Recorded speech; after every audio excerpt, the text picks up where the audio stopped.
So what's up guys, and welcome back sa ating channel. For today's video guys, mag-set up tayo ng mixer, isang amplifier para sa mid-high, isang amplifier para sa sub natin. Tapos meron tayong dalawang mid-high dito guys, at saka dalawang MCB na sub natin. So tuturo natin guys, step by step, galing mixer, at saka dalawang power amplifier. So samahan niyo ko guys, at para masundan natin ay panoorin natin hanggang dulo. So let's go. So ito guys, bago tayo magsimula sa ating setup, so papakita ko muna sa inyo yung mga gamit natin dito. Papakita natin, tsaka i-share din natin guys kung ano yung mga gamit natin dito, no. So meron tayong dalawang sub dito, dalawang mid-high. So itong sub natin is MCB box 18 na bottle type. Ayan. So bali laman ng ating MCB box ay Joson 18 na 2 magnet. So meron po itong 1600 watts. Ayan. Tapos yung mid-high natin guys ay loaded yan ng Joson stage 12 na 800 to 1000 watts. Yung mid-high naman na, o yung tweeter natin dito guys ay Broadway na 300 watts. Tapos yung gamit natin ngayon dito sa setup ay ito. Yung ating mixer ay Joson Hawk 8 channel. Ayan. Tapos yung amplifier natin dito na gagamitin pang mid-high ay ito guys, Joson Jupiter Max. Tapos ditong sa baba yung gagamitin natin sa sub natin ay Joson Earth 1.5 power amplifier. So itong setup guys, medyo malakas na po ito pang bahay. So saktong-sakto na po ito na setup kung nagsisimula ka bumuo ng sounds pang bahay or pang events or pang renta guys.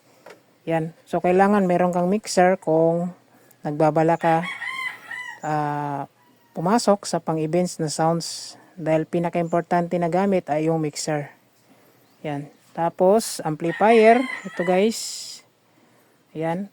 Tapos kung meron ka ng ganitong setup, dalawang mid-high, dalawang sub ay pwede na rin. So depende na sa budget yung gagamitin natin sa setup. So ito, 2 subs, 2 mid-high, dalawang power amp, isang mixer ay pwede na sa mga simple events. Ayan. So ngayon, setup natin, tuturo natin guys yung setup. Bali yung gagamitin natin dito guys, makikita natin yung pinaka main output nya, left and right. Gagamitin natin to sa mid-high. Yung AUX output dito guys, kagandahan sa mixer nito is merong AUX separated output 1, 2, and 3. So gagamitin natin yung AUX 1 separated para sa sub natin. Ayan. So dito naman sa likod ng ating amplifier guys, isi-set natin yan maya maya pag mag-set up na tayo yung connection. So kailangan natin dito ng dalawang female to male XLR para sa main output natin. Tapos PL mono to PL mono para sa AUX patungo sa ating pang sub na power amp. Yan. So kukuha muna tayo guys. So ito guys, bali meron na tayong XLR. So ito yung tinatawag na XLR wire. So yung dulo guys ay female, tapos yung dulo nito ay male. Ito guys. So makikita natin yung main output. Yan. Kukunik natin yung female. Yan, dalawa. Yan guys. So ito na yung main output natin. So yung dulo nito is kukunik natin sa ating pang mid-high na amplifier or power amp, which is dito guys. So meron po yung input A and input B. Ayan. So kakabit natin yung input A. Yan guys. Tapos, input B. Ayan. Tapos, makikita natin guys yung kanyang pinaka input mo dito. So, siselect lang natin yan guys sa stereo. Ayan. Naka-stereo po yan guys. Tapos, yung output ng ating A and B output is ito na yung ating pang mid-high na speaker. So, kukonek na natin dito guys yung dalawang mid-high speaker natin. So, ito guys yung ating mid-high speaker. Yung terminal na nagamit ko dito guys ay ito yung tinatawag natin na female speak-on na nakakabit sa likod ng ating speaker box. So, yung gagamitin din natin yan guys na connection or gamit natin is ito male speak-on. Yan guys. Nakabit natin yan. Ito male speak-on. So yung tamang pagkabit ng male speak-on guys, ganito lang. Nakikita natin to. Meron siyang nakaguhit dito guys. Salpak niya lang guys. Tapos yung pag-lock niyan is ganito. Yan. Tapos kapag matapos na tayo magamit, yung pagtanggal naman guys is ganito lang. Yan. Tapos balik. Tapos tanggal. Pag salpak, ganito guys. Salpak. Tapos ikot. Yan. So yung dulo nito guys, yung ating wire, ito ay kakabit na natin dito sa ating amplifier. So kakabit ko muna. So ito guys, makikita natin yung ating speaker wire ay nakakabit na sa ating out A and B sa ating power amplifier. So tapos na, nakonek na natin yung pang mid-high. Dito naman tayo sa pang sub natin. So yung pang sub natin guys, gagamit tayo ng PL mono. Ito, 6.35 mm. Yan, makikita natin dito guys yung AUX 1. So, kabit natin yan. Tapos, yung dulo nito guys ay kakabit natin patungo sa pang sub natin na power amplifier. So, kagandahan dito sa Joson Earth 1.5 ay mayroon po siyang ginagamit na input, PL type and XLR type. So, yung gamit natin ngayon is PL mono. So, dito tayo kabit sa PL input. So, makikita natin guys, ito yung channel 1 and channel 2. Ayan. So, kakabit natin yan guys sa channel 1 input. Ito siya guys. Pagkatapos, hanapin natin yung input mode. Siselect natin sa parallel. Yan. Kapag nakaparallel tayo guys, makasave tayo sa input wire. So, isang input wire lang yung gamit natin. Ito. Naka-input sa channel 1. Tapos, since gagamitin natin to pang sub, yung subwoofer switch dito guys ay naka-on natin. Yung dalawa. Tapos yung frequency natin is nasa 60%. Yung frequency niya is 20 Hz to 200 Hz. Yan, naka-select na po yan around. Ito guys, 60%. Yan. Tapos sa output dito guys ng amplifier ay kakabit natin yung pang sub natin na dalawang speaker. So, i-connect ko muna guys yung ating subwoofer, dalawa. So ito guys, nakakabit na tayo yung dalawang subwoofer natin dito sa pang-sub natin na amplifier guys. Channel 1 and channel 2. Yan. So connected na po guys yung sub natin tsaka mid-high. So dito naman tayo sa input. Sa input natin guys, pag ginagamit natin sa mga formal events, so kailangan meron kang laptop. Pero sa setup natin ngayon for demo is gagamit lang tayo na ngayon ng temporary na cellphone. So, dito tayo magkakabit ngayon sa line in mono ng channel 8. Ito guys, left and right. Yan, para isa na lang yung volume natin. Yan, so kukuha muna ako ng input natin guys. So, ito guys, dito na tayo sa pinaka-input natin. So, gagamit tayo ngayon ng ito. PL mono connector or PL mono jack. So, tapos, yung gagamitin nating RCE is ito guys. RCE wire. Tapos, yung dulo niya is 3.5 mm para patungo sa laptop or cellphone. Pwede lang yung magkabaliktad, yung pula at puti. Tapos, yung dulo guys ay kakabit na sa ating cellphone or laptop. Yan. So, ngayon guys, kompleto na yung ating connection galing mixer, amplifier ng mid-high, amplifier ng pang-sub natin. So, kukonek na natin yung ating supply.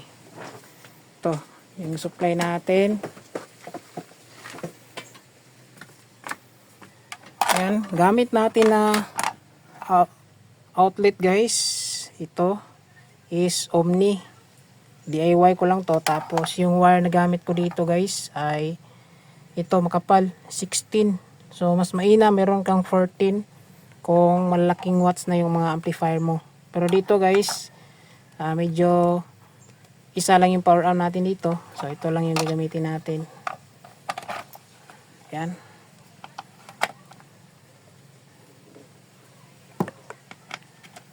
Yan guys, nakakonek na yung mga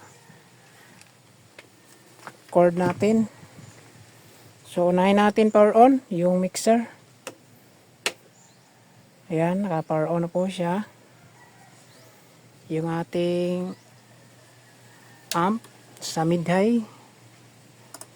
Tapos amp ng sub. Ayan. Dito sa ating pang mid-high na amplifier guys. Yan. So, yung treble niya lagay ko sa 2 pm. Yung bass niya lagay ko lang sa gitna. Yung balance, kailangan nakabalance yan sa gitna guys. Yan. So, mauna muna tayo. Testing sa mid-high natin. Dito sa ating graphic equalizer. So, depende na sa atin guys.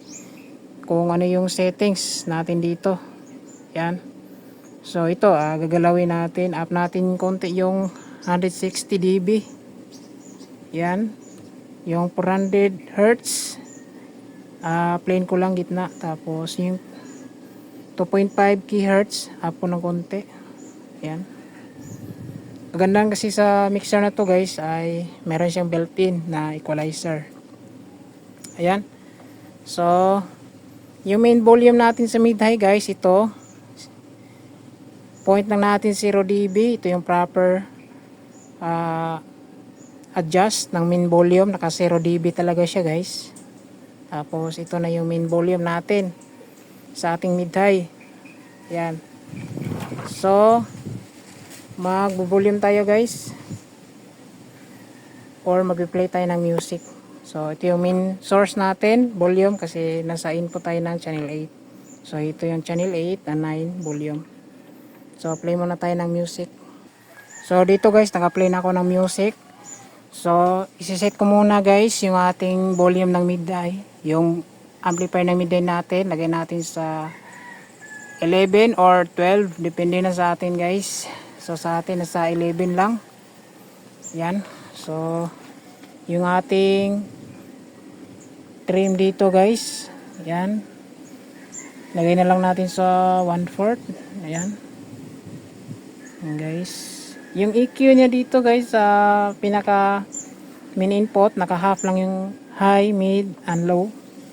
Tapos volume natin, titesting natin yung mid high. Ayan.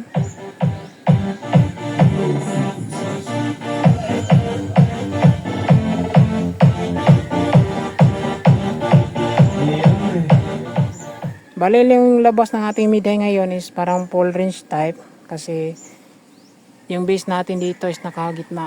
Pero pang gusto nyo, panipisan nyo na yung parang pinaka low niya. Lagay nyo sa 25%.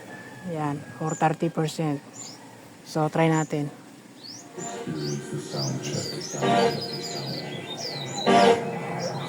High frequencies. DJ Christian. Nightmare Mimic Shadow Moon. Activated.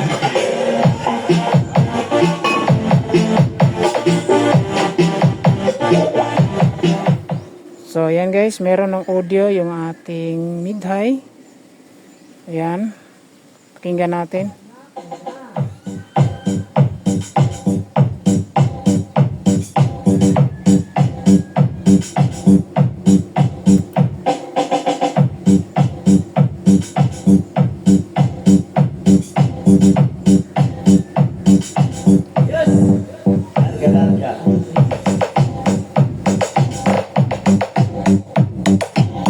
Ayan, i-mid-high natin guys.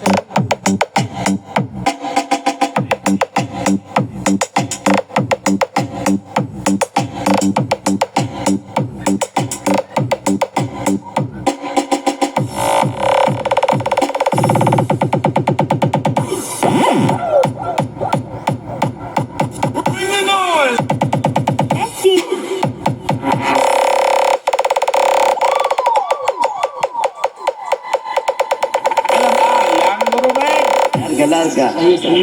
Battle mode activated.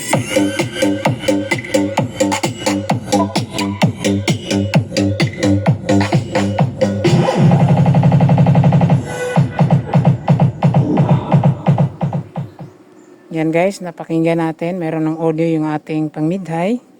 Dito naman tayo sa sub natin guys. Titesting natin. Yan, since naka power on na to. So, yung volume natin dito sa sub natin guys, depende na rin sa atin. Pwede natin 11 to 12. Yan, sa atin guys, 11 lang. Yan. So, yung ating pinaka main volume dito guys, sa sub natin ay AUX 1. Kasi naka-input tayo sa AUX 1. So, yung AUX 1 natin dito guys, ito i-pull natin. Pull natin yung pinaka main volume ng AUX 1. Tapos, dahil nandito tayo sa input, channel 8, so dito tayo magbo-volume sa sub. Ito guys, volume natin. So, kahit naka-off yung volume dito guys, ay kapag naka-volume na tayo dito sa AUX 1, ay tutunog na po yan. Kasi separated po yan, output ng AUX. Yan, volume natin guys.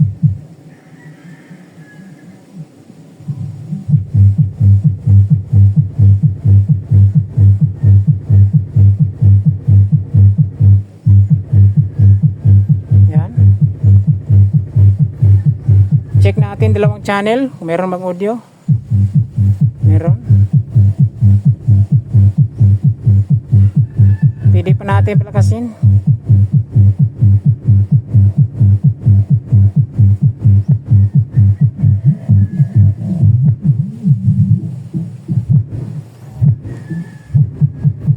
Ayan.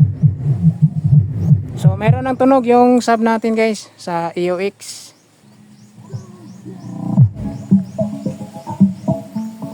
So meron ng tunog yung sub natin guys. Separated po yung out niya sa AUX.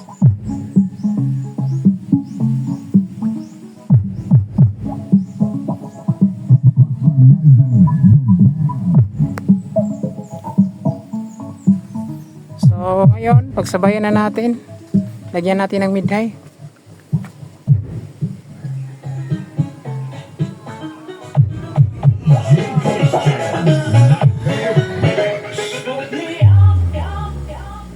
Battle mode activated.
Two time.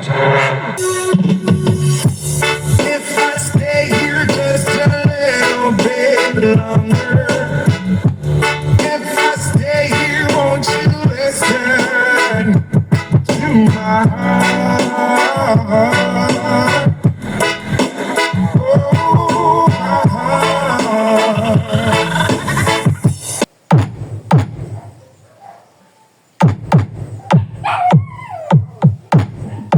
Hindi magalang-alang, pagdala ko tong festival tanan. Dala ko tong festival. This is the Philippine Sound System.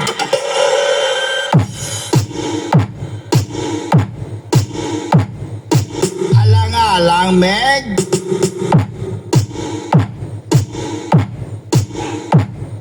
Uway alang-alang, lipungoy.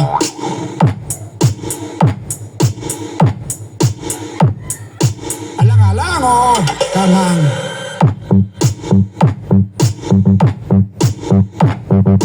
Alang-alang, yapon, Meg.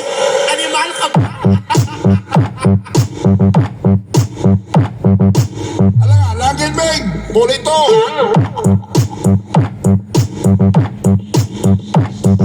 Ato na eh. Di mo na. So yan guys, narinig na natin yung sound check sa ganitong setup, no.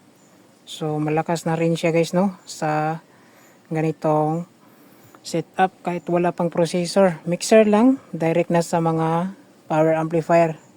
Kagandahan kasi sa mixer nito guys, mayroon siyang built-in equalizer. So pwede pa natin siya masit. Yan. Tapos nadismaya ako sa box ngayon kasi matagal na kasi hindi natin na check itong MCB natin. Baka maluwag na yung loob nito kasi yung gamit ko dito sa speaker is wood thick screw lang, hindi po ito tinat. Baka maluwag na yung kapit sa ating speaker. So pakinggan natin guys, oh, nagpapalak yung box natin na MCB.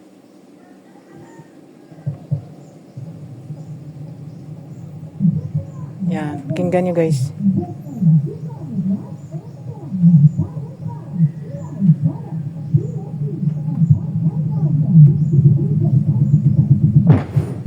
Yan. So, ayusin pa natin yung sa loob, i-check pa natin. Baka mayroong problema. Yan. Pero sa testing guys, sa audio natin okay naman. So, ilang guys yung video natin ngayon. Marami pa tayong susunod na setup demo. So, abang-abang lang tayo guys sa ating YouTube channel. So, ilang guys, maraming salamat. God bless. Ingat.